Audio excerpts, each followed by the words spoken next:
Mapagpalang araw ka, Banong, at sa lahat ng ating kakaibigan. Tawagin niyo na lamang ako sa pangalang Nestor. Ang kwentong ito ay ang apo ko ang nag-ayos at nagsulat para maipasa ko ang aking karanasan. Noong kalakasan ko pa, isa akong matinik at kinatatakutang albularyo sa probinsya ng Capiz. Marami ang lumalapit sa akin para magpagamot. Pero isa lang siyang nagpapahirap sa akin palagi. Yun ay ang mga nilalang na aswang. Maraming aswang sa Capiz. Alam naman ng lahat yan, lalo na ng mga taong doon talaga nakatira. May iba namang nagsasabi na doon na daw sila lumaki, ngunit hindi pa rin sila nakakakita ng aswang hanggang ngayon. Ang masasabi ko lang sa kanila, dapat ay ipagpasalamat nila na hindi pa sila nakakakita ng aswang. Dahil kung nakakita na sila ng aswang noon, baka hindi na nila tayo napapakinggan ngayon. Noon, talagang kahit saan ka magpunta, malaki ang tsansa na may aswang ka nang nakakaharap. Malakas ang pakiramdam ko kung may aswang ba sa paligid. Yun ang dahilan kung bakit ang daming aswang na kinatatakutan ako. Sa katunayan, pansamantalang nawala ang mga aswang noon nang dahil sa isang aswang na napatay ko. Wala pa ba mga halamang gamot na pinapakuha ko sa iyo kay paring Edgardo?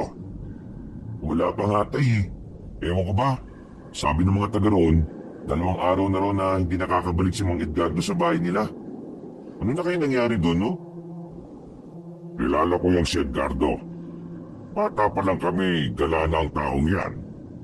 Baka nagpunta na naman niya sa kung saan-saan. Pupunta ng malayong lugar at uutang sa kung sino-sino tapos uuwi. Style niyang mangutang sa ibang tao na hindi niya kilala para hindi siya masingil. Talaga? Seryoso, tay? Kakaiba rin pala yan si Mang Edgardo, no? Hindi lang albularyo. Parang sindikato rin pala yan kung gumalaw. Ay nako, sinabi mo pa. Dati nga nangutang sa akin yan ng pera. Ang nangyari sa uli, ako pa nagbayad. Aba, paano nangyari yun? Siya may utang tapos ikaw pa nagbayad? Sinapa ko kasi yung mukha niya nung ayaw magbayad Ayun, basag ang nguso. Ako tuloy nagbayad para sa pagpapa-hospital ng loko. Ganun naman pala yun nangyari. Akala ko naman kung ano na. Tumayo ko sabay tapo ng tabako sa labas. Total, wala naman tayong mapapala kay parang Edgardo. Samahan mo na lang ako sa isa ko pang kakilala na albularyo. Hindi kasi tayo pwedeng papatay-patay ng galaw. Bukas linggo, dagsana naman ang mga tao rito mula sa ibang mga lugar. Hanip ka talaga tayo, no? Sobrang kilala ka na kahit sa ibang lugar. Anong hanip ako? Hanip ang Panginoon. Binigyan niya ako ng ganitong klaseng kakayahan. O sige na, iligpit mo na muna yung mga nasa lamesa. Pupunta tayo kay Francisco. Isinarado ng anak ko ang pintuan. Inakbayan ko pa siya na maglakad na kami. Si Junjun lang ang nag-iisa kong kasama sa buhay. Wala na akong asawa. Pero may mabuti at masipag akong anak. Si Junjun ang lagi kong kaagapay sa lahat. Siya ang kanang kamay ko. Kasama ko rin siya nang una kong mapatay ang isang aswang sa tulay. Pagkarating namin sa bahay ni Paring Francisco, naabutan namin siyang nakaratay sa higaan. Mas matanda sa akin si Francisco nung panahon na yon. Sa aming mga albularyo, siya ang tinuturing na kuya. Ako, 50 anyos pa lang nun. Siya, 80 na. Tulad ko, malakas pa rin. Kaya ang pinagtataka ko lang, bigla na lang siyang nagkasakit. O pare, ano nangyari sa iyo? Inablang ka yata ng sakit na yun. Akala ko ba malalakas ang mga masasamang damo? Anong kailangan mo? Bakit ka ba nandito? Hiram sana muna ako ng mga halamang gamot Linggo na kasi bukas wala. Hindi ako nakakakuha. Ayos ka lang ba? Parang kakaiba yung ubo mo Ewan ko pa. Bigla na lang akong nagkasakit Mabuti pa dali na kita sa ospital kung gusto mo. Kilala ko ron. Makakadiskwento tayo sa bayan. Ay, wag na. Kilala mo ko. Hindi ako naniniwala sa medisina. Hayaan mo na lang ako rito. Kung pwede lang kitang gamutin, ginawa ko na. Sa aming mga albularyo, hindi mo pwedeng gamutin ang mga kapwa mo albularyo. Sa halip kasi nagagaling, mas lalong lalala. Wala na sa dati nating kinukuhaan. Kung gusto mo, doon ka sa kinukuhaan ko na isa pa, sa kabilang bundok. Marami ron. Maraming salamat pero, sige, magpagaling ka muna pare. Nestor, ikaw ang pinakamabagis at matinik na albularyo sa atin ngayon. Nakikiusap ako sa iyo. Mag-ingat ka palagi. Ikaw lang ang pag-asa ng mga tao. Teka, kung makapagsalita ka naman parang mamamatay ka na. Hindi natin alam kung saan ang hangganan ng buhay. Huwag ka mag-alala. Mag-iingat ako pare. Tinapik ko siya sa balikat. Nagpaalam na rin kami sa kanya. Pakiramdam ko tay, hirap na hirap si Mang Francisco, no? Ayos lang kaya siya? Kakayanin niya yon. Nakibit balikat na lamang si Junjun. Bago maging tirik ang araw ay lumakad na rin kami. Isang bag lamang ang dala namin pero may 4 na sako sa loob. Malayo-layo ang nakarin namin patungong bundok. Ayos lang naman kahit 50 na ako. Malakas-lakas pa naman ang tuhod ko noon. Makalipas ang 4 na oras, nasa paanan pa lang kami ng kabilang bundok. Hingal na kagad si Junjun. Pa, pahinga muna tayo. Pagod na ako Walang yan. Sino ba matanda sa atin? Ang bata-bata mo pa Ang bilis mo nang mapagod. Umupo kami sa gilid ng puno. Malakas ang hangin kaya kahit papaano ay nakakagaan sa pakiramdam.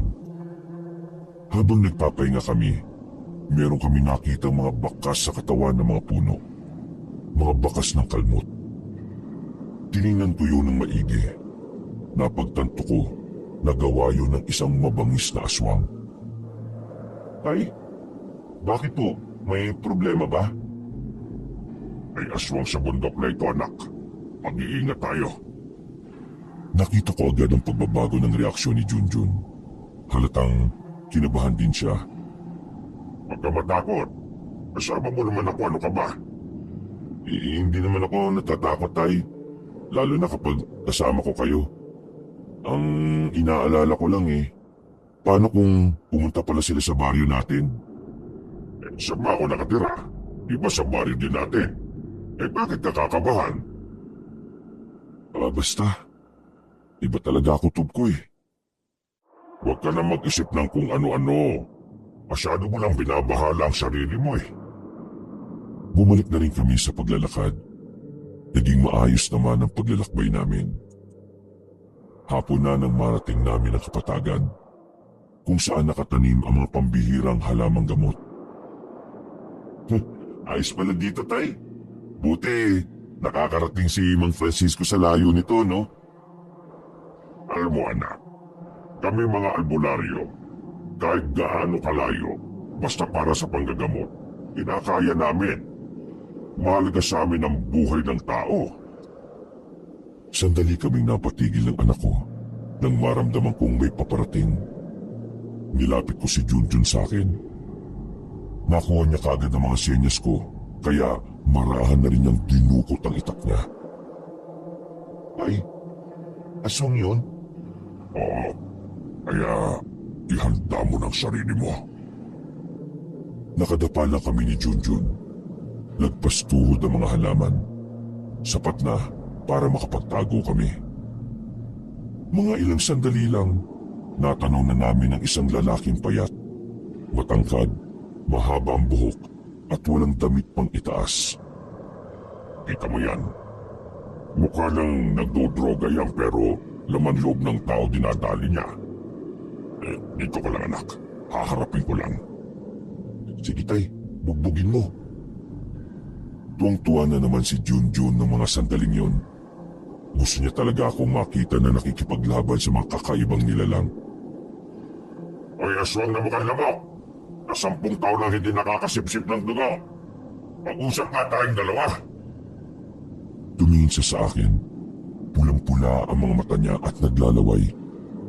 Hindi siya nagsasalita. Para siyang baliw. Ano? Hindi mo ako kilala? Ako lang naman ang nag-iisang albularyo na iniiwasan ng lahat ng kauri mo. Wala pa rin tugon ng aswang sa akin. Kaya naman, inilabas ko na rin ang pangmalakasan. Nang nakita niya yun, ay saka siya nagkaroon ng reaksyon. Bigla na lang niya akong tinakbo at nasa aktong lulundagan na ako nang ihagupit ko sa kanyang itako. Tinamaan siya sa bandang liig kaya agad naman siyang bumulagta. Mangisay-ngisay siya sa damuhan. Ang galing mo talaga, Tay! Anong magaling? Kailangan na natin umalis dito. Kahit magaling ako, hindi ko sila kakayanin kung sabay-sabay silang aatake. Kaya tara na! Wala kaming sinayang na oras ng anak ko. Dali-dali kaming umalis sa kabundukan na yon. Alas 7 na ng gabi na makauwi kami sa bahay. Pagkalapag ko pa lang ng halamang gamot sa lamesa, isang balita na kaagad ang natanggap namin mula sa kapitbahay. Star of the Star! Si Mang Francisco po! Sa hindi ko malamang dahilan, biglang na lamang akong kinabahan, Kabanong. Huminga ako ng malalim at saka nagmadaling tinungo ang bahay ni Paring Francisco. Naroon ang ibang kapitbahay. Lahat ng mukha nila ay may bakas ng awa. Padaan! Padaan! Sandali! Nakita ko ang kapwa kong albularyo na nakahiga pa rin sa papag. Dilat ang mga mata. Pero nang hawakan ko ang palapulsuhan, ay wala na itong pulso. Tay, ano po? Wala na. Wala na si Paring Francisco. May lumabas na itim na insekto sa bibig ni Francisco. Lumipad yun palabas ng bintana. Sa bagay pa lang na yon, alam ko nang hindi pangkaraniwan ang pagkamatay niya. May nangyari na hindi ko alam. Maribel, total kayo ang nakakakilala sa mga anak niya. Makikisuyo lang sa kanila para ipaalam ang nangyari sa tatay nila. Tumango sa akin si Aling Maribet. Lumabas na rin kami ni Junjun doon. Malalim na paghinga na lamang ang nagawa ko. Siguradong maraming tao ang malulungkot sa pagkawala ni Francisco. Bukod kasi sa akin, kilala rin siya sa baryo. Tay, iisa ba tayo nang iniisip? Hindi siya namatay sa sakit.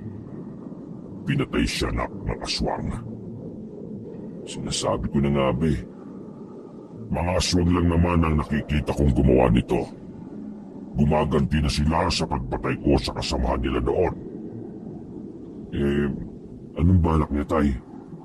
Ano pa ba? Di hahanapin ko silang lahat. Sumilay ang nakakalokong ngiti sa akin. Pero binawi ko rin kaagad kasi naalala ko, patay nga pala si Paring Francisco. Uwi na muna tayo sa bahay. Magpahinga muna. Bukas na bukas, aalis tayo. Pupuntahan ko si Edgardo. Baka nakauwi na. Kailangan niyang malaman ang nangyari kay Francisco. Kinabukasan, hindi nga ako nagkamali ng hinala. Mabilis na kumalat sa buong baryo ang nangyari kay Paring Francisco. Pero buti na lang, wala pa ni isa sa kanila ang naghihinala na aswang ang dumali kay pare. Hindi muna nila pwedeng malaman kung sino ang pumatay kay Francisco.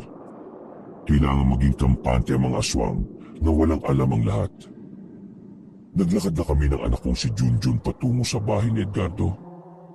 Habang palapit kami ng palapit, kinakabahan ako. May mga nakakasulubong kasi kaming tao na parang nababahala. Binilisan namin ang lakad namin. Pagdating namin doon, naabutan namin ang mga tao sa tapat ng bakuran. Ganon na ganon ang eksena sa bakuran ni Francisco. Hindi ko tuloy maiwasan noon na mabahala. Pero mas lalo kong nababahala nang marinig ko na isa sa mga tsismosa May lumabas daw na itim na insekto na lumipad mula sa bibig ni Edgardo. Tabi kayo! Inawi ko sila at pumasok ako sa bahay. Wala na rin pulso si Edgardo. Napalunok na lamang ako ng laway sa sunod-sunod na pagkamatay ng mga kumpare kong albularyo. Sigurado na ako noon na mga aswang ang tumuda sa kanila. Lintik na mga aswang yan Iniisa-isa mga albularyo Ilang sandali lang ay nagdatingan na rin ang mga kamag-anak ni Edgardo. Napatabi na lang kami sa gilid. Iyakan sila ng iyakan. Habang nangyayari yon, isang kahina-hinalang lalaki ang nakita at napansin ko sa labas ng bakuran. Nakipagsiksikan ako sa mga tao at hinanap ko ang lalaki. Nakita ko siya na naglalakad na palayo. Hindi ko na siya hinabol pa. Alam ko naman na isa siyang aswang. Hindi naman ako natakot. Sa katunayan, mas nasasabik pa ako. Dahil sa wakas, maghahanap na naman ako ng mga aswang na papatayin. Ay, bakit? Aswang ang isang yon. Bakit hindi natin nabulin? Hayaan mo. Wala rin naman siyang balak lumaban Nagmamadali kaming umuwi sa bahay. Nilabas ko ang mga gamit ko mula pa sa baul. Matagal ko nang hindi nagagamit ang mga yon. Napapangiti na lang ako. Hindi ko inakala na darating ulit ang oras na kailangan kong iparamdam sa kanila kung gaano ko kabangis. Ewan ko lang kung hindi umiyak yung mga siraulong aswang na yan. Katana? Saan galing yan, Tay? Galing ito kay Mr. Hamura Kuragi. Sino yun? Isa nga po na nakausap ko dati nung nagpunta ako sa Maynila. Ang katana na ito ay ginagamit niya na pamatay ng mga kakaibang nilalang sa bansa nila. Mukhang maangas din yan Pero bakit nasa iyo yan, Tay? Tigok na si Mr. Hamura Kuragi. Babaero kasi. 3 babae pinagsabay-sabay, di uminom pa ng yung pampalaki ng ari. Na ba tawag doon? Bisagra. Tay, hindi bisagra. Ikaw naman bisagra sa pintuan yun basta. Natigok ang hapon na yun dahil sa sobrang sarap. Inatake sa puso, ayun. Nakita niya na si Lord. Natawa pa ang anak ko. Napaka-inosente ng utak dahil 25 anyos na. Palibasa, wala pang nadadaling babae. Puro na lang larawan ni Sunshine Cruz ang tinitingnan. Kung nabubuntis nga lang ang banyo namin, baka sobrang daming anak na ni Junjun kakaano niya. Sinarado ko na ang bowl ko. Napadako ang tingin namin nang biglang may kumalabog sa labas. Nakita na lang namin ni Junjun ang kaibigan niya si Bonito na nakasubsob na sa lupa. Ang bira ka naman. Sip, bakit ka ba nagmamadali? Kahit kailan talaga, hari ng sablay ito Diyos ko talaga tong batang to. Nagmamadaling bumangon si Bonito. Lumapit siya sa amin nang may ngiti. Minister, Junjun, may nakwentong nani ko tungkol sa aswang. Di po ba? Maghahanap kayo ng aswang mamayang gabi? Tumingin ako ng masama kay Junjun. Pasensya ka na, Tay. Nadulas ang dila ko Nasabi ko tuloy kay Bonito. Ay nako, wala na akong magagawa. Basta Bonito, huwag ka lang munang maingit, baka mataranta mga tao Ay, siya nga pala. Ano pala yung kwento na sinasabi mo? Sabi ni Mama, parang may katrabaho daw siyang aswang Ting uwian daw kasi nila sa gabi. Bigla-bigla na lang daw nawawala. Tapos, parang amoy malansa. Yun lang. Tapos, pinaginalaan ka agad na aswang? Hindi pa tapos no. Teka muna, kukwento pa ako Yung isang kasama nila Mama, buntis. Tingin daw ng tingin yung babaeng pinaginalaan nilang aswang. Tapos, sumasakit pa lagi yung tiyan ng buntis. Palagay ko, aswang talaga yun Bonito, kapag yung sinasabi mo ay walang katotohanan, ikaw ang totodasin ko. Paano kapag totoo? Ikaw po totodasin ko. Abat, sira ulo ka, tatay ko yan, oh. Eh, maniwala na kasi kayo. Hindi naman ako nagsisinungaling eh. Tsaka si nanay, hindi yung chismosa. Bira lang mag-uwi ng chismis yun sa bahay. Pero lahat totoo. Nagpatinginan kami ni Junjun. Matagal ko na rin namang kilala si Bonito. Bata pa lang si Junjun, magkaibigan na silang dalawa. O sige, susubukan natin yung sinasabi mo. Kasama ako? Hindi, matulog ka sa inyo. Eh, sasama ako. Hindi niyo naman alam kung saan yung trabaho ng nanay ko eh. Oo nga, tay.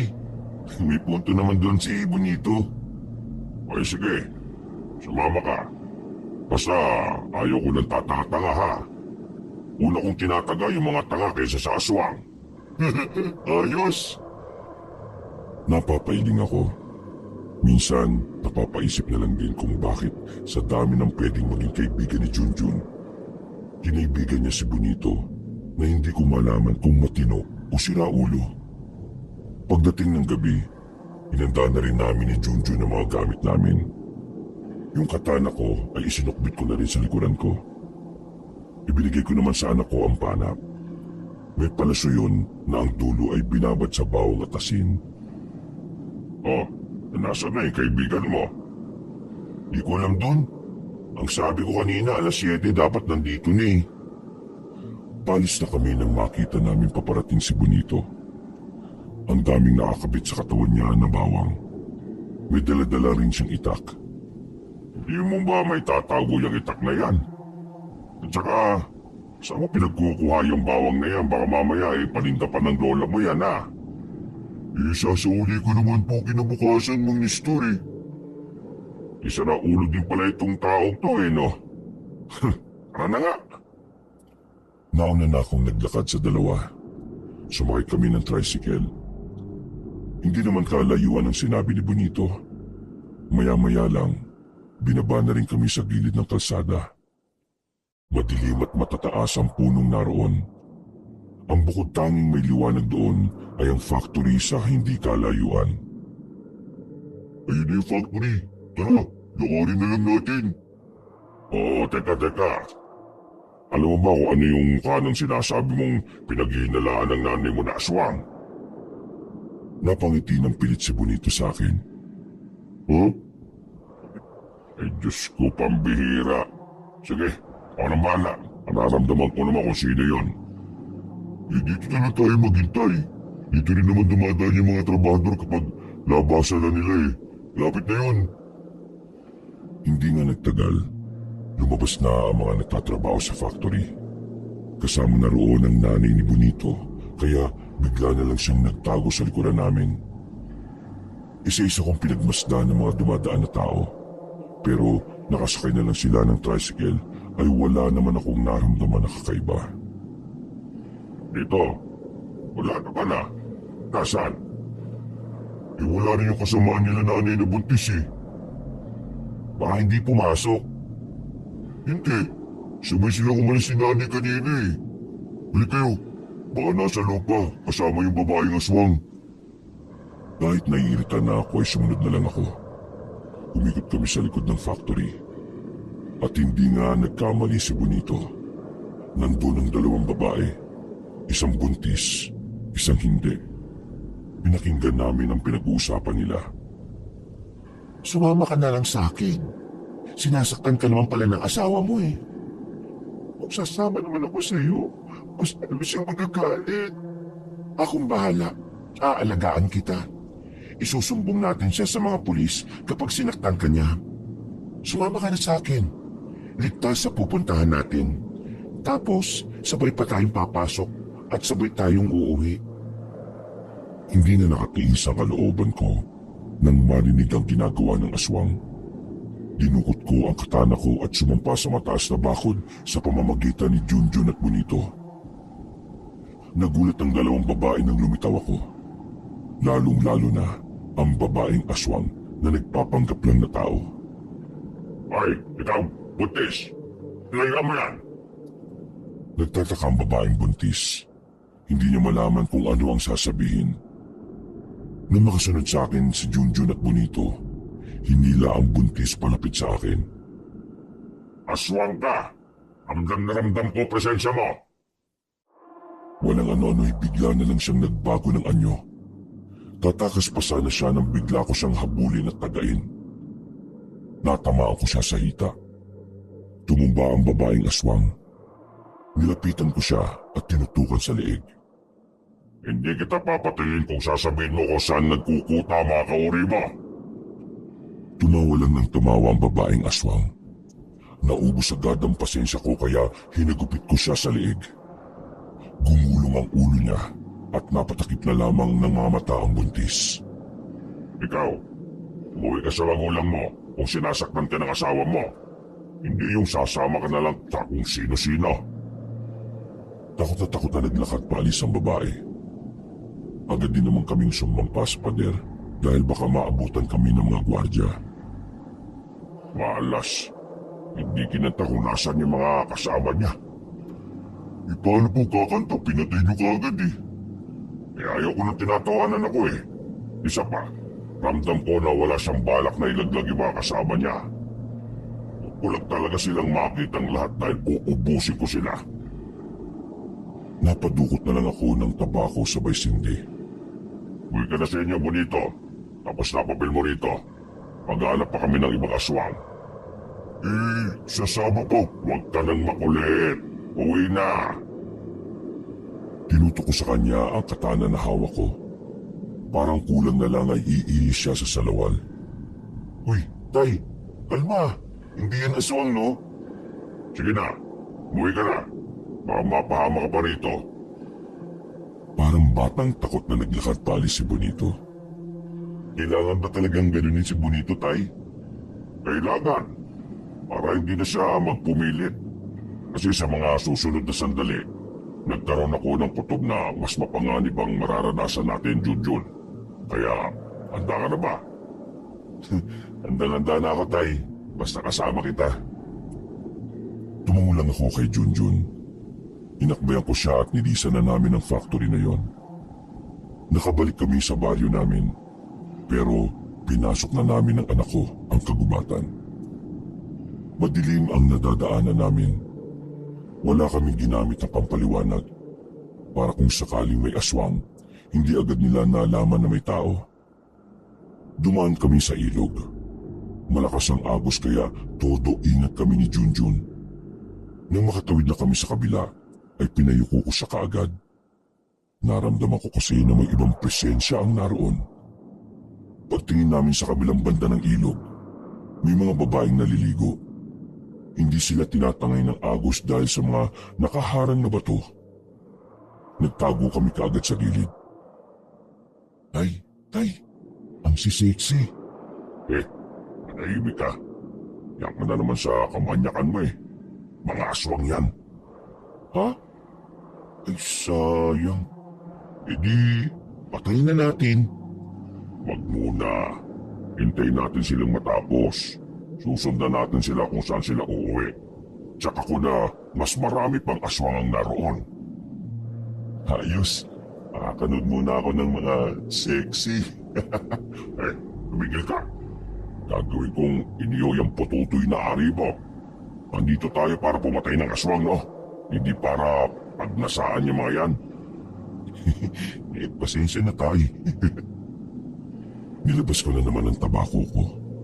Nakaupo lang kami sa likuran ng malaking bato.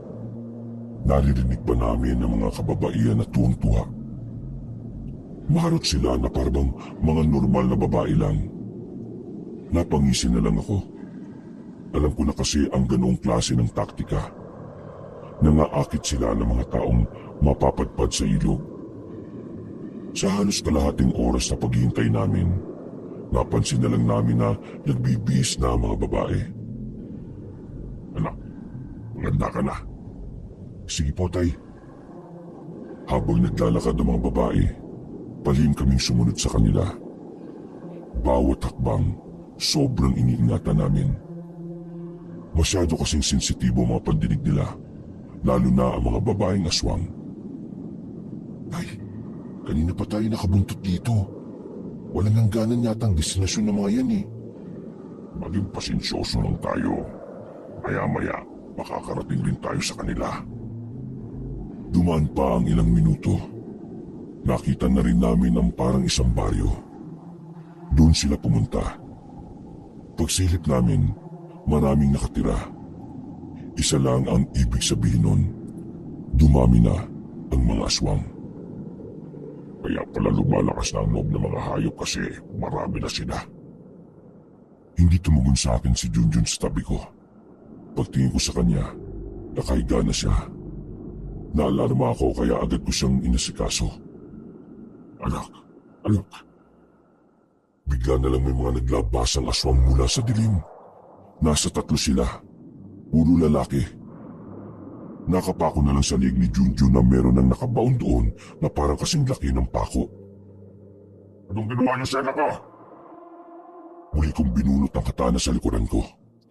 Nagsimula na rin silang umangin na parang mababangis na tigre. Wala akong pinatawad sa isa sa mga aswang na yon. Ako ang unang lumusob. Hindi ko na sila hinayaang makadampi sa akin. Wala pang 1 minuto ay napatay ko na kagad silang 3. Pagkatapos, binalikan ko si Junjun. Nanlalamig na ang palad niya. May laso ng tumarak sa liig niya. Kaya naman, binuhat ko kagad siya. Nagawa ko siyang iuwi sa bahay pero dahil sa halos 1 oras at kalahati rin ang nasayang, nahuli na ang lahat. Natulala ako sa kanya habang nakahiga siya sa papag. Para lang siyang natutulog. Pero alam ko sa sarili ko na nung mga sandaling yun, wala na ang anak ko. Sobrang sakit ang pagkawala sa akin ni Junjun. Noong mga panahon na yon, sinisisi ko ang sarili ko. Kung hindi ko na lang sana isinama si Junjun sa bawat lakad ko, hindi niya yun sasapitin. Inabot ako ng umaga kakatitig lang sa kanya kabanong. May ilang mga tao na nga rin ang nakakakita dahil malawak ang pinto namin. Maya-maya lang, biglang dumating si Bonito. Halatang kagigising lang niya dahil sa laway na natuyo sa labi at sa masagana niyang muta. Junjun! Anong nangyari kay Junjun? Mang Nestor! Junjun! Nilapitan niya si Junjun. Napahagulgol ng iyak si Bonito nang malaman na ang kanyang matalik na kaibigan ay wala na. Tahimik lang ako sa gilid. Pero hindi ko may kakaila ang sakit na makikita rin sa mga mata ko. Mang Nestor, bakit? Ano nangyari sa kanya? Ayos ba si Junjun ang pinauwi niyo ako? Inuga-uga niya pa si Junjun sa pagbabakasakaling dumilat pa. Pero hindi na. Natigilan lang siya nang makita ang butas sa liig na pinagtanggalan ko ng parang pako. Mang Nestor, sabi mo nga sa akin, aswang ba ang dahilan kung bakit ganito ang sinapit na kaibigan ko? Hindi na ako nagsalita at tinamuan ko na lang siya. Nakita ko ang nabuong galit kay Bonito dahil sa mga nakasarado niyang kamao. Huwag ka mag-alala, Junjun. Ipag-iiganti kita. Pangako yan. Lumabas si Bonito ng bahay na puno ng galit. Saka lamang ako napahagulgol ng mga sandaling yun. Anak, parin mo ako. Di kita naprotektahan. Patawad kong napakawalang kwenta kong ama. Kabanong, mula nang mawala sa akin si Junjun, nasira ang lahat ng plano ko sa buhay. Lalo na ang pagpuksa sa mga aswang. Nalulung ako sa alak. Walang araw na hindi ko nilunod ang sarili ko sa alak. Sa halos 1 buwan na wala ang anak ko, ang tanging kasama ko lang ay alak. Una, si Paring Francisco. Pangalawa si Paring Edgardo. Sino susunod? Wala na. Wala na kasing nagmamahal sa akin eh. Dadamputin ko pa sana ang isang bote ng alak nang biglang may umagaw nun. Pagtingin ko ay si Bonito na naman pala. Ano ba problema mo? Agaw ka ng agaw ng alak. Wala ka bang pambili ha? Tama na po yan. Makakasama po sa kalusugan nyo. At kailan ka pa naging doktor? Tao ka? Sino ka ba? Bakit ka nakikialam? Hindi po gusto ni Jojo na pinapabayaan yung sarili nyo. Huwag ka na magsalita ng parang parte ka ng pamilya namin. Alam naman kung laklak ako rito ng laklak. Anak ba kita? Huwag mo nga akong pakialaman. Pwede ba? Huwag ka makasariling matanda ka. Napangangako nung marinig ko yun. Pakiramdam ko ibinastos niya ako kaya ako nagalit. Ano ka pala eh? Anong karapatan mo? Hindi lang naman ikaw ang nawalan ah. Ako rin. Nawalan din ako ng isang kaibigan. Pero ako, lumilaban. Ikaw sumusuko. Napakamaka sarili mo. Sa halip na gumawa ka ng paraan para mabigyan ng hustisya ang kamatay ni Junjun. Ganyan ka, naglalasing. Nagpapahawa sa sarili. Huwag ka magsalita na parang pareho tayo na nararamdaman. Kaibigan ka lang. Ako, ama. Mas pasakit sa akin ang pagkawala niya. Hindi naman ito tungkol kung sino ang mas nahihirapan o nasasaktan eh. Tungkol ito sa kung paano natin ibabago ng mga sarili natin para sa kanya. Tingin mo ba may mangyayari kung ganyan ka lang? Tingin mo ba totoo si Junyo kapag nalaman niya na ganyan ka? Marami lang tao na biktima ng mga aswang sa loob ng isang buwan lang. Marami lang nagsisialisa ng residente dahil sa takot. Tapos ikaw, walang pakialam sa paligid. Nasaan ang pinakamapangis at maangas na albularyo ng kapis? Wala na! Ano? Ganyan ka lang babaw, Nestor? Natamimi ako sa lahat ng mga sinabi niya. Hindi ko alam pero dahil doon, para kong natauhan kabanong. Naramdaman ko na lang na tumutulo na naman ang luha ko. May usap po. Bumalik na kayo sa dati. Kailangan kayo ng baryo. Kung talagang mahal niyo si Junjun, magtutulungan tayo para makamit ang hustisya at ang kapayapaan sa lugar na ito. Hindi ko alam. Hindi ko na alam ang gagawin ko. Buhat nang mawala si Junjun, pakiramdam ko wala na akong kwentang ama at albularyo. Napatigil ako sa pagsasalita nang bigla akong tumaob sa kinauupuan ko. Naramdaman ko na lang na sumakit na ang bandang panga ko. Sinuntok pala ako ni Junjun. Sa laki ng kamao niya, sulido talaga ang naramdaman ko. Sinuntok Bonito. Para magising ka sa katotohanan. Ano? Gusto mo isa pa? Para magising ka na talaga? Sandali. Tumigil ka muna. Ano? Ayop ka. Masakit eh. Nakadikit na ako sa dingding nun. Nabawasan din ang tama ko. Pagtingin ko kay Bonito, ibang-iba na ang aura niya. Hindi na siya yung dating mukhang isip bata. Marahil, binago siya ng mga nangyari kamakailan lang. Lalo na ang pagkawala ni Junjun. Mahabang katahimikan na naghari noon ng mga sandaling yun. Pero muli yung binasag ni Bonito ang katahimikan. Mang Nestor, tandaan mo, mas makukonsensya ka kapag may kaya kang gawin, pero mas pinili mong walang gawin.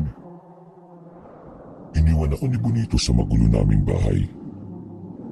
Natulala na lang ako. Dahil sa kakaiyak, hindi ko na namalayan na nakatulog na pala ako. Nagising na lang ako sa mga sigawan na naririnig ko sa labas. Pagsilip ko sa bintana, may bitbit na bangkay ang mga residente. Narinig ko sa mga kamag-anakan na nag-iiyakan. Winakmak daw ng aswang ang lalaking yon. Kahit may luilo pa, lumabas ako sa bahay. Sinundan ko ang mga tao at dinala yun sa isang bahay. Puro iyakan lang ang naririnig ko. Hindi ko na namalayan na nasa likuran ko na pala si Bonito.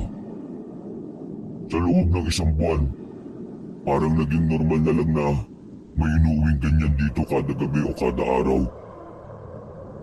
Nakikita mo ba ang mga kabahayan na yun, ang Nestor? Wala nang nakatira dyan. Umalis sila rito dahil sa pangarib na baka sila na ang mabiktima. Mang Nestor, para tayong nasa gera na walang general. Tinatanggap na lang ng sistema na mamatayan dahil walang direksyon ang buhay ng lahat. Sabihin mo, ganito na ba ang epekto ng mawala ako? Opo, Mang Nestor. Kaya kung hindi ka magtitino, araw-araw at gabi-gabi mong makikita at maririnig ang mga ganyan. Kakayanin mo bang mabuhay sa lugar na unti-unti nang namamatay? Nagsarado ang kamao ko, Kabanong. Nagsimula akong manghinayang sa mga araw na sinayang ko. Dahil kay Bonito, muling bumukas ang isipan ko. Salanan ko ang lahat ng ito. Hindi pwedeng ganito.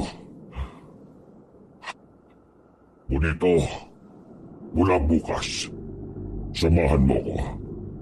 Ipaglalaban natin si Junjun at ang lahat ng taong nabiktima. Yan ang gusto ko sa inyo, Mang Nestor eh. Yan ang Mang Nestor na nakilala ko. Palaban. Ngayon, gusto ko makita uli ang maangas at mabagsik na albularyo ng Kapis. Nagmamadali akong bumalik sa bahay. Inalungkot ko sa ilalim ng papagang tinago kong katana. May bahid pa ng natuyong dugo yun mula sa mga aswang na pinagtatataga ko. Anak, ang ako, magbabalik na ang dating Nestor. Isa pa, ayoko nang masuntok ng kaibigan mo. Ang sakit eh. Hanggang ngayon eh, ang sakit pa rin oh. Nasa likuran ko na si Bonito nang isukbit ko ulit sa likod ko ang katana. Handa na po ba kayo ulit, Mang Nestor? Kung handa na kayo, iisa-isay na natin sila. May alam ako mga bahay nila. Napag-aralan ko sa loob ng isang buwan kung nasan sila mga nakatira. May isang baryo ba sila? Hindi. Nagkawat-akwatak sila. May ilang grupo kasi ng magsasaka na lumusob doon. Pero sa kasamaang palad, namatay din silang lahat. Kaya mula noon, nagsialisan ng mga aswang doon sa baryong yun. Pero huwag ka mag-alala, Mang Nestor. Gumawa ko ng paraan para malaman kung saan sila nakatira ngayon. Teka, marunong ka na bang makipaglaban sa mga aswang? Ang pagkawala ni Junjun ang nagtulak sa akin para mag-aral lumaban. Hindi pa ako magaling, pero kahit papano, alam kong may tutulong na ako. Narinig namin na may residente na nasa labas ang sumigaw-sigaw. Base sa lalaking yon, may aswang daw sa terminal ng tricycle. Oh, Mang Nestor, mukhang ito na yung tawag ng katungkulan. Humanda sa akin ang mga kutong lupa na yon. Pinunta namin ni Bonito ang terminal. Wala na katao-tao doon pero nararamdaman kong may aswang sa paligid. Aswang! Basta maliligayang araw ninyo! Nang dahil sa sabak ng bakulaw na kasama ko, nagising ako sa katotohanan. Ngayon, humanda kayo! Lumakas sa mga kaluskos sa paligid. Sinyalis yun na naghahanda na rin sila sa pag-atake. Mang Nestor, dito lang ako sa gilid. Kaya mo naman yan eh. Nabama ka pa. Wala ka naman palang gagawin. Sisiw lang sa inyo yan eh. Isang aswang na babae na ang gumapang palapit sa akin. Tinusok ko ng katana ang kamay ng babae at saka sinipa ko sa muka. Ang paslupa! Hiniwa ko siya na katana ko sa balikat. Tinaga ko na rin sa tagiliran. Walang kahirap-hirap na bumulagta ang babae. Maya-maya, isa pang aswang na lalaki naman ang nanggaling sa ibabaw ng tricycle. Nakapitan niya ako sa likod. Muntikan na niya ako makagat. Buti na lang ay mabilis kong nasingit sa tagiliran ko ang dulo ng katana. Tinamaan ng aswang sa tiyan kaya nabitiwan niya ako. Amoy sukang pa ang bungang hininga mo, lintik na! Tinaga ko ang aswang na yon sa braso. Sinunod ko naman ang hita. Nang bumagsak na siya sa sahig, tinuluyan ko na siya sa leeg. Dahil sa ginawa ko, nagkaroon ng pagdadalawang isip ang ibang aswang na sana'y aatake rin. Pakisabi sa iba niyo mga kasama, buhay na ulit ang mabangis na albularyo! Sabay-sabay na umalis sa mga aswang na parabang mga pusang natataranta. Magnestor, wala pa rin kayong kupas ha. Ang galing niyo pa rin. Bonito, bukas ng gabi, dalhin mo ako sa sinasabi mong binabahayan ng mga aswang. Tumango lang si Bonito. Matapos ang labanang yon, sandali kami pumunta sa pinaglibingan ni Junjun. Kaunting lakad lang din naman ang sementeryo mula sa baryo. Umupo ko sa puntod ni Junjun. Inaplos ko ang pangalan niya. Sa loob ng 1 buwan, yun ang unang pagkakataon na hindi ako umiyak. Sa halip, may saya akong nararamdaman. Anak, pasensya ka na kung tagalan ang pagbabalik ko ha. Pero huwag ka mag-alala. Ipagpapatuloy ko yung nasimulan natin. Junjun, Tol, sinapa ko nga pala yung tatay mo ha. Sakit ng panga niya eh. Pakiramdam ko na iba yung forma ng pangakunak eh. Wisit talaga itong kaibigan mo. Ngayon matino na ulit ang tatay mo. Pabibigyan na rin namin ng hustisya ang kamatayan mo, Tol. Hintay ka lang dyan ha. Anak, pangako. Hindi masasayang lahat ng pinaghirapan natin. May babalik natin ang kapayapaan sa baryong ito. Pangako ko yan sa iyo. Umangin ng malakas at parabang nakikiramay din sa amin ang panahon. Bigla na lang kasing umulan ng malakas. Bago pa may makamoy na impakto sa amin sa sementeryo, umalis na rin kami doon. O paano? Dito na ako. Umuwi ka na muna. Mang Nestor? Bakit?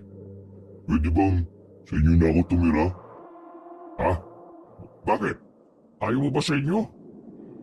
Ayaw mo din ba sa akin? Di naman sa ganon. Nagtataka lang ako. Bakit may nangyari ba? Inalayas na ako sa amin nung nakaraan pa. Wala nang maging interesado ko sa mga aswang. Pinapili ako ni nanay at tatay eh. Pinili ko kung saan ako sasaya. At yun na yung makamit ang hustisya para kay Junjun. Hindi mo naman kailangan talikuran ng pamilya mo, Bonito. Pero yun ang gusto nila mangyari eh. Ang mawala ako sa pamilya namin. Matagalan nila akong pinapalis kasi wala daw akong silbi. Kaya ito, gusto ko na lang makatulong sa nakakarami. Ay di tara, sa bahay ka na. Baka maiyak ka pa eh. Magmula ngayon, tayo na ang magkapamilya. Oh? Talaga bang Nestor? Ayaw mo yata eh. Kahit na papaano ay naging magaan ang pakiramdam ko nung oras na yon. Pakiramdam ko, kasama ko pa rin ang anak ko. Sa mga nakalipas na araw, mas naging maganda ang pagsasama namin ni Bonito. Lalo na nang isa-isa na naming natutuntun ang bahay ng mga aswang. Marami-rami na rin akong napaslan na aswang. Wala akong pinapatawad. Wala akong pinipiling edad. Basta banta sa kalikasan ng mga tao, pinapaslan ko. Walang pagdadalawang isip. Nestor, yun na yung isa sa mga bahay na naman ko dati. Panglima na yan. Malayo pa lang eh, ramdam ko na kagad ang presensya nila. O sige, alerto ka Bonito. Tutudasin natin ang mga yan ng walang pahirap-hirap. Ano po nga ba? Nauna akong tumayo at umalis sa pinagtataguan namin. Tamang masid muna si Bonito bago siya sumunod sa akin. Nang ilang metro na lang ang layo ko, sinenyasan ko na siya. Lumapit kami mismo sa harapan ng bahay. Ang iingay nila sa loob. Hindi nila kami naramdaman. Ngunito, akin na ang gas at saka posporo. Pagkakuha ko nun, sinilaban ko ang tapat ng bintana. Wala pang 10 segundo, nagtakbuhan na sila palabas ng pinto. Kinagulat nila na naroon kami. Hindi nila alam kung ano ang uunahin. Kung bahay ba nilang nasusunog o kaming nasa harapan nila. Pasensya na. Naitapon ko kasi yung tabako ko sa bahay niyo eh. Sino kayo? Kailangan ko ba talaga magpakilala? Nagbago ang mga itsura nila. Mababangis na ang mga anyo nila. Naglalaway at nag-uuslian ng mga matatalim ng ngipin. Mga labastangan, anong karapatan niyong sunugin ang pamamahay namin? Mga mabababang tao! Ay! Huwag kang ang mainitin ang ulo. Kalmado kung... Mabilis na gumapang ang lalaki palapit sa amin. Kaso, hindi siya umubra sa husay ko. Nanlaki na lang ang mga mata nila nang makitang nasubsubang lalaking aswang. Tumatagas ang dugo sa liig. O kaya, magpaalam na kayo sa kinikilala niyong Diyos. Gumalaw na rin kaming dalawa ni Bonito. Walang nagawa ang mga aswang kundi ang umilag lang ng umilag. Nakakapikon, hindi mo yan lumalaban ng mga tukmon. Naglabas ng palaso si Bonito. Pinagtititiran niya ang mga aswang na gumagapang sa kung saan-saan. Naubos niya ang 6 na palaso pero isa lang ang tinamaan doon. Kaunting ensayo pa. Tatakas pa sana ng 3 aswang pero hindi ko sila pinayagang makalayo. Kahit na may edad na ako, mabilis ko pa rin nahabol ang isa sa mga aswang. Hinawakan ko siya sa damit at tinarak ang katana. Bonito, ngayon na! Dumukot si Bonito ng 3 kutsilyo na katamtaman lang ang laki. Isa-isa niyang pinukulang kutsilyo sa paalis ng mga aswang. Kahit na may kadiliman ay nagawa niyang patamaan ng 3 sa ulo. Diyak ka pala magaling at hindi sa pagpapala. Samba lang. Buong akala namin ay naubos na namin ang mga aswang doon. Pero nagulat na lang ako nang biglang may lumundag sa likuran ko. Kinalmot ako ng lalaking aswang sa likuran. Mahaba ang pagkakakalmot pero hindi ko yun ininda. Hinarap ko siya at ilang sandali lang, nakabuka na ang dibdib niya dahil sa malaking hiwa. Intik na aswang to ah! Mister, masakit po ba? Ay hindi! Sobrang sarap ng kalmot eh! Sa sobrang sarap eh, gustong-gusto ko nang mapaungal eh! Siyempre masakit na! Mahapte! Dumudugo na nga eh! Tinanggal ni Bonito ang damit ko. Kinuha niya ang langis ng ranas. Katumbasyon ng alkohol. Pero mas mahapdi at mas matapang. Mabisang panglinis ng sugat galing sa mga kalmot at kagat ng aswang. Kailangan kasing malinis kagad ang sugat lalo na kapag kalmot yun ng aswang. Malaki kasi ang tsansa na may impeksyon dahil mas marumi ang kuko ng mga aswang. Ay, isip ka naman. Dahan-dahan lang! Pinadapa niya ako sa lapag na nilatagan lang niya ng damit. Nililinis niya ang sugat ko na parabang ang dami-dami niyang alam sa panggagamot. Halos maihi ako sa sobrang hapdi nun. Parang namanhid ang buong likod ko. Pero kalaunan din naman ay nawala ng kaunti ang kirot. Tiklop pala kayo sa mabding sugat eh. Wag kang maingay. Baka may makarinig na aswang dito. Kapag nalaman nilang may sugat na malala ang isang manunugis o albularyo, sasamantahin nila yun. Gusto bang mamatay ako? Hindi pwede. Biro lang. Mabuti pa, tumayo ka na. Umuwi na muna tayo. Tinulungan niya ako makabangon. Napatingin na lang ako sa mga aswang na nakabulagta. Sayang. Kung nabubuhay sana si Junjun, siguradong tuntua yun na makita itong mga nakahandusay na aswang. Dalawa sana kaming alalay mo. Inakay na ako ni Bonito. Nang makabalik na kami sa baryo, lahat ng madadaanan namin ay nagbibigay galang sa akin. Para na talaga akong artista noon na mas lalo pang sumikat. Mula kasi nang tugisin ko ang mga aswang, nanumbalik na rin ang moral ng mga residente.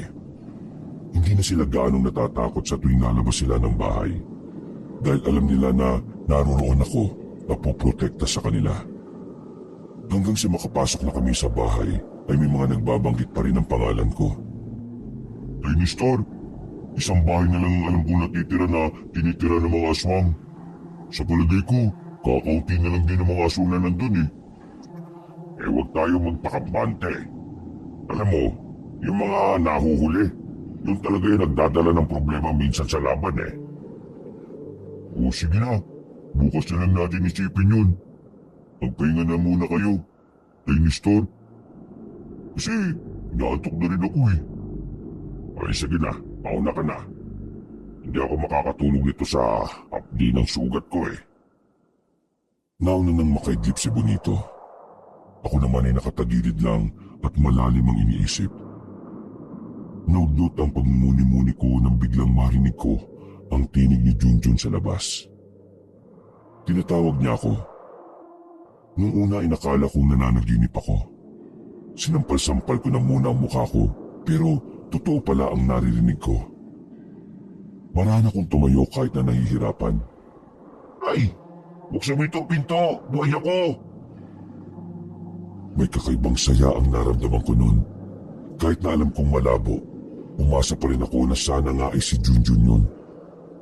Papunta na ako sa pintuan nang matauhan ako. Pasimple kong kinuha sa ilalim ng papag ang katana. Dinikit ko ang pisngi ko sa pintuan at nagsalita. Huwag mong gayahin ang boses ng anak ko. Tinarak ko ang katana sa pinto. Tumagos yun sa labas at nasaksak ko kung sino man ang naroon. Umagos ang dugo sa katawan ng katana. Hindi ko pa rin yun hinuhugot. Kung nanahimik ka lang sana di sana hindi ka namatay ngayon. Sumilip ako sa bintana. Nakita ko sa labas ang isang lalaki na nakadikit ang katawan sa pintuan namin. Hinayaan ko lang yung kahit naririnig ko ang paghihingalo niya. Bumalik ako sa higaan na parang wala lang nangyari. Hindi ko na namalayan na nakatulog na pala ako. Kinabukasan ng 6:00, nabulabog ako dahil sa malakas na sigaw ni Bonito. Nakabangon ako at sandali kong nakalimutan na may sugat ako sa likuran. Nagkakwa, ano ba? Bakit ka nagsisigaw dyan? Ano itong nasa pinto? Nagtatanong ka pa. Nakita mo na katana, di ba? Ang bira naman. May pinatay ka na naman ba kagabi nang wala akong kalamalang? Masarap na ang tulog mo eh. Kaya hindi na kita ginising. Yung napatay kong aswang na yan, may kakayahan siyang makapanggaya ng boses. Buti na lang hindi ako nautok. Bumungtong hininga na lang si Bonito. Pinagtulungan naming alisin ang bangkay ng aswang sa pintuan. Inilagay namin sa drum at sinunog yun. Bonito, bumili ka nga ng tsaa kay Aling Paring. Bili ka na rin ng pandesal kay Tatang Dorito. Umalis si Bonito at wala pa itong damit pang itaas. Naiwan ako nakatulala sa drum na nagliliyab. 10 minuto lang ay nakabalik na si Bonito. Dala na niya ang mga pinabili ko. Hey, Nestor, may nakausap akong Ali. Kilala ka niya, hinahanap ka niya eh. Ali? Anong sabi mo?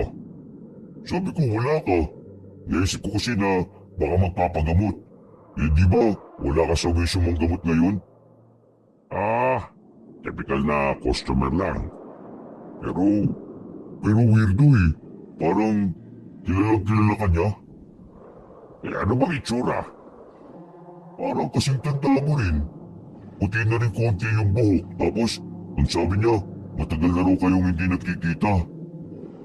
Napaayos ako ng upo. Hindi ba aswang yan? Mukha namang hindi. Wala akong mamay sa kanya bukod sa mapangis eh. Tingin ko, kilala mo yun. Nako.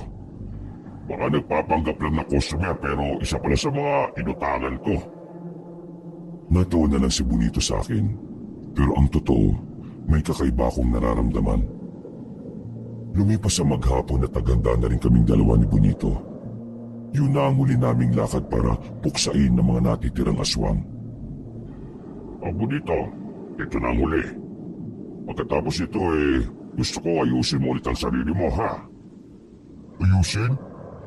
Magtrabaho ka para sa sarili mo.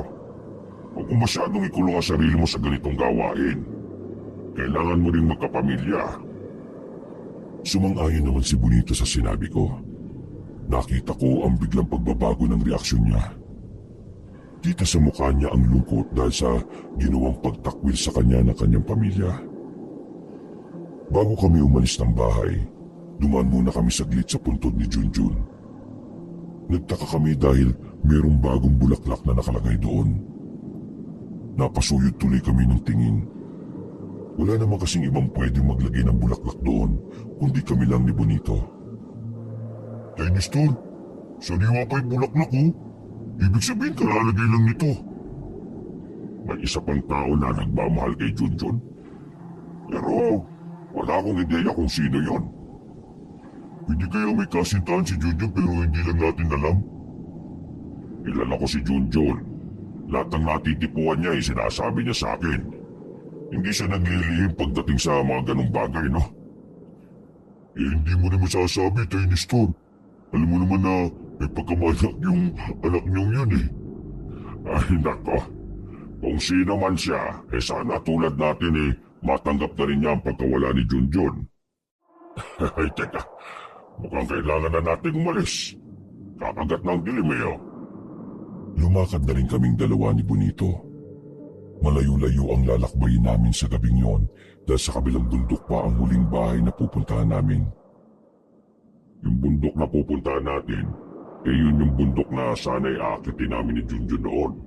Pero hindi kami tumuloy noon dahil naramdaman kong maraming aswang doon eh. Ngayon, malaki pa rin ang tsansa na bukod dun sa huling bahay, may mga aswang pa rin gumagala sa bundok na yon. Kung ganun kailangan pala natin mas mag-ingat. Mismo. Teka, pairam nga ng posporo.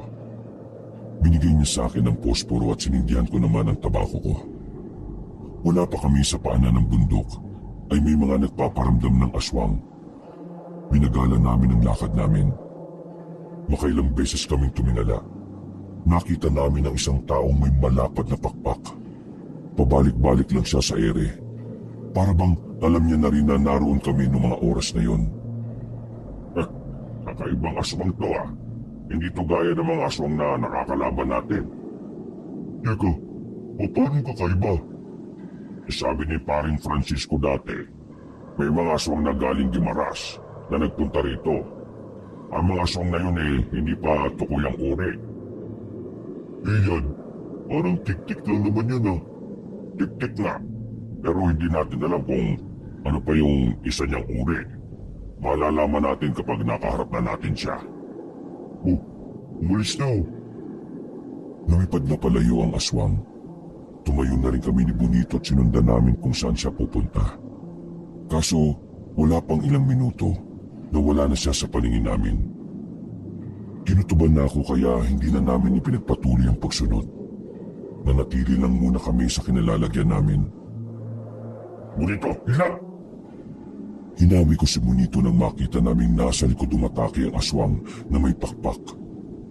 Walang niya, ang bilis niyang makarating dito Ano, ayos ka lang ba? Oo, ayos lang po ako. Huwag niyo ko intindihin. Pesting aswang yan Pinulat ako. Umalda sa akin ngayon yan.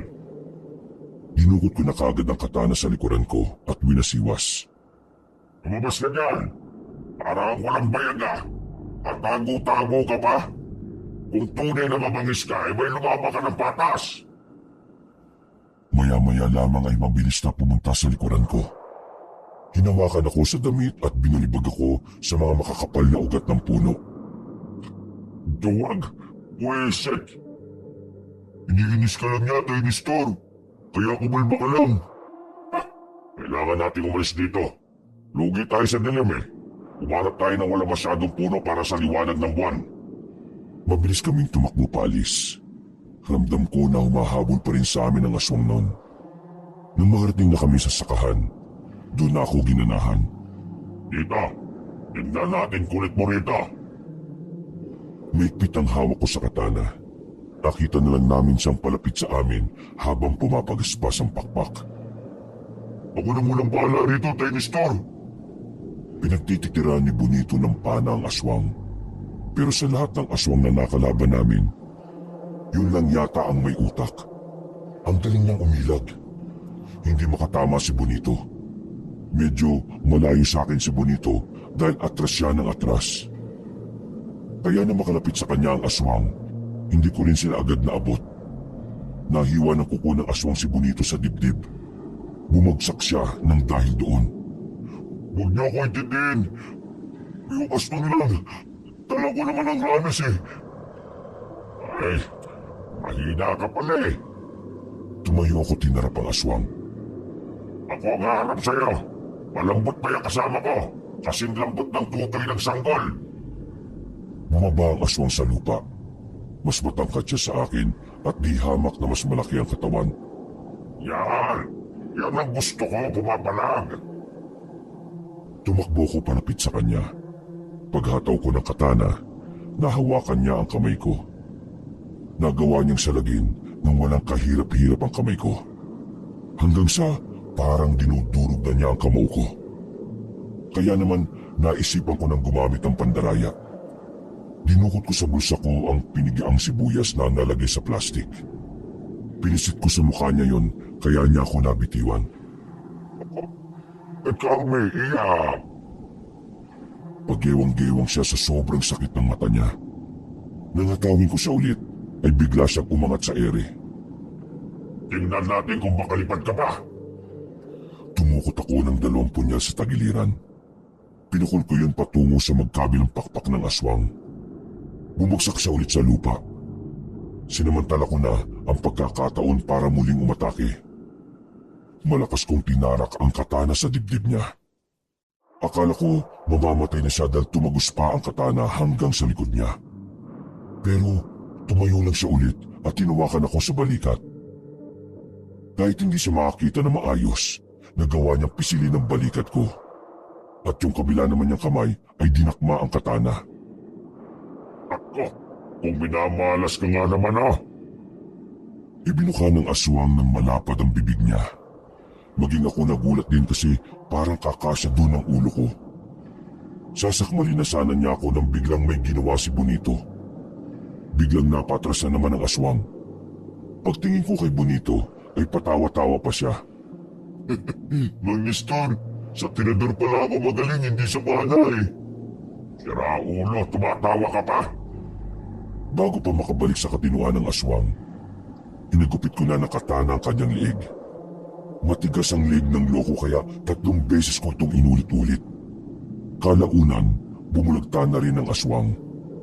Sinipa-sipa ko ng mahina sa katawan pero hindi na siya gumagalaw. Hindi man lang ako nahirapan. Oo nga, ako yung hirap na hirap eh. Mas mahirapan ka kapag nilagyan ko ng gamot yung sugat mo. Ha? Pagkatapos kong paslangin ng aswang na yon ay inasikaso ko muna si Bonito. Naghari ang sigaw niya sa kagubatan sa sobrang hapdi ng nilagay ko na gamot. Makalipas lang ng halos 1 oras, ipinagpatuloy na rin namin ang paglalakbay.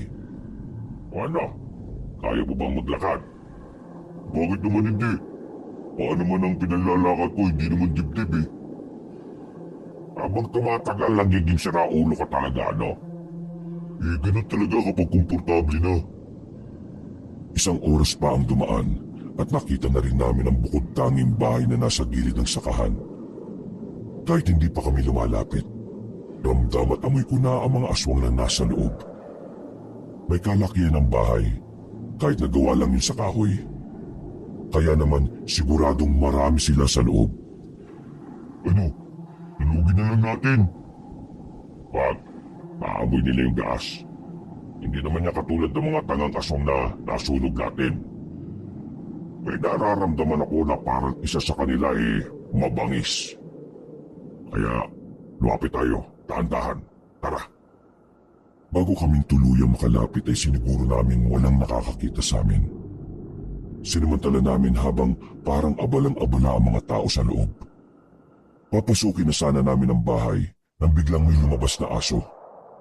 Nestor, aswang din ba yan? Oo, pero sana hindi marunong tumahol. Nagkatinginan kami ng aso na parang alam niya ang gagawin namin. Maya-maya, nagulat na lang kami ni Bonito nang biglang sumigaw ang aso. Utya, hindi nga tumatahol. Sumisigaw naman. Paano nakapagsalita yun? Ang bihira oh. May mga aswang na kaya magsalita kahit na nakaanyong hayop sila. Naalarma ang mga nasa loob. Nagsilabasan sila at halos lahat sila ay puro babae. Bonito, tinador ka ba ng mga chicks gaya ni Junjun? Tinadurin mo na yung mga yan. Mabilis na binalahan ni Bonito ng pako ang tirador. Isa-isa niyang tinirador ang mga babae na nagluluwaan ng mga dibdib. Bulagta kaagad ang iba. Ang iba naman ay nagsisilundagan papunta sa amin. Pero dahil magaling ako, wala ni isa sa kanila ang makadampi sa amin. Lahat ng lalapit ay sumisirit na lang bigla ang dugo. Makalipas lang ang ilang minuto, ay patay na silang lahat. Maging yung aso na naging tao ay dinamay na rin namin. Ay nako, nakakulit talaga ng mga babae kahit kailan ano. Buti nga hindi sila nagbunganga habang lumulusob eh. Natigil ang pag-uusap namin na may isang matandang babayang lumabas ng bahay. Napansin kong nawala ang ngiti sa mukha ni Bonito. Celia? Celia? Magkakilala kayo? Anong ginagawa mo rito? Nestor, yan yung matanda na naghahanap sa'yo eh. Siya ang asawa ko na matagal na kaming iniwan. Kamusta ka na, Nestor? Sabihin mo sa akin, bakit ka naging aswang? Dahil ito ang landas na gusto kong tahakin. Ang maging mataas kaysa sa tao. Umalis ka't iniwan mo kami para sa ganyang buhay. Kailan ba huling ginamit ang utak mo?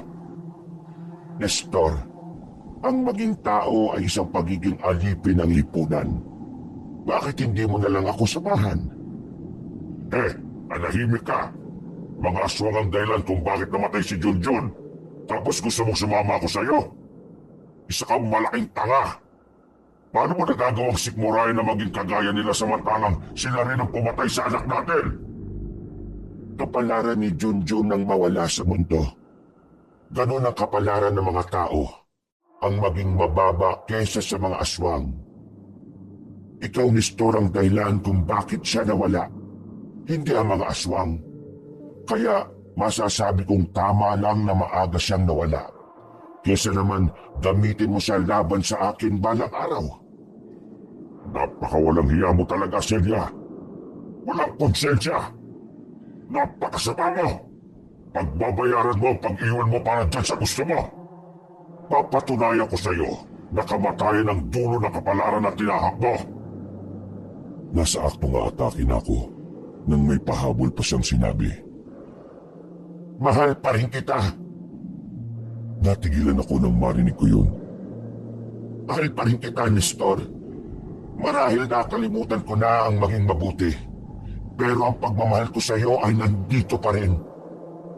Ngayong nakita na kita, ay nagkaroon ako ng bagong pag-asa na mabuhay ulit. Nestor, huwag ka makinig dyan. Tandaan mo, mas magaling manloko ang mga babae lalo na kung hindi naman maganda. Manahimik ka! Sino ka ba para lasunin ang puso't isip ng asawa ko?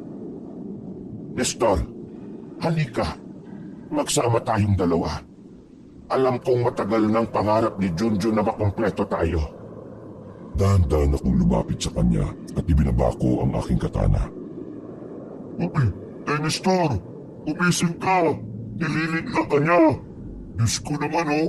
Ang dami nating inilaban tapos mailang ka lang ulit sa kulubot na yan! Hindi ko pinakinggan si Bonito. Hinarap ko si Celia. Nakangiti siya, tinawakan pa ang pisngi ko. Matawad kung nasira ang pamilya natin. Pero muli tayong magsama. Bubuo tayo ulit ng pamilya. Manahimik ka! Menopause ka na, paano ka magkakaanak? Pamilya-pamilya ka pa dyan. Celia, alam mo ba yung salitang English na joke? Ha? Anong joke? Nagulat na lang siya sa ginawa ko. Tinara ko kagad ang katana sa kanya at tinaga siya sa liig. Tumumba siya kaagad habang sumusuka ng dugo. Traitor ka! Ramdam ko masamang balak mo kaya hindi mo ko maiisan, ano? Alam ko rin na mas malakas ka sa akin. Kaya kailangan kitang traidorin. Ay, mister, ang galing mo umarte ah. Napasakay mo ako dun. Pwede ka maging artista. Ang role mo, tanga-tangahan. Celia, magpahinga ka na. Tapos na ang tadhana ng grupong binuo mo. Huminga ako ng malalim. Sinilaban na rin ni Bonito ang katawan ni Celia at sinunod naman ng iba. Tara na, Bonito. Ngayon, tayo na ang tunay na magkapamilya. Inakbayan ko si Bonito at nilisan na rin namin ang lugar na yon. Naubos namin ang mga aswang, kaya muling nanumbalik ang kapayapaan sa buong Capiz. Wala na kaming nabalitaan na may aswang doon. Makalipas ang maraming taon, ay sa Maynila na kami nanirahan ni Bonito. Dito na rin siya nagkapamilya. Nagkaanak siya ng 7. At isa sa mga anak niya ang tumulong sa akin para maisagawa ang mahabang liham na ito. Sa aking karanasan, Kabanong, masasabi kong hindi nga talaga permanente ang maraming bagay sa mundo. Lahat nawawala pagdating ng panahon. Pero ang mahalaga, kahit mawala man sila, nakatatak pa rin sila sa ating puso't isipan. Kaya hanggang ngayon, buhay na buhay pa rin sa alaala ko ang aking anak na si Junjun. Wakas.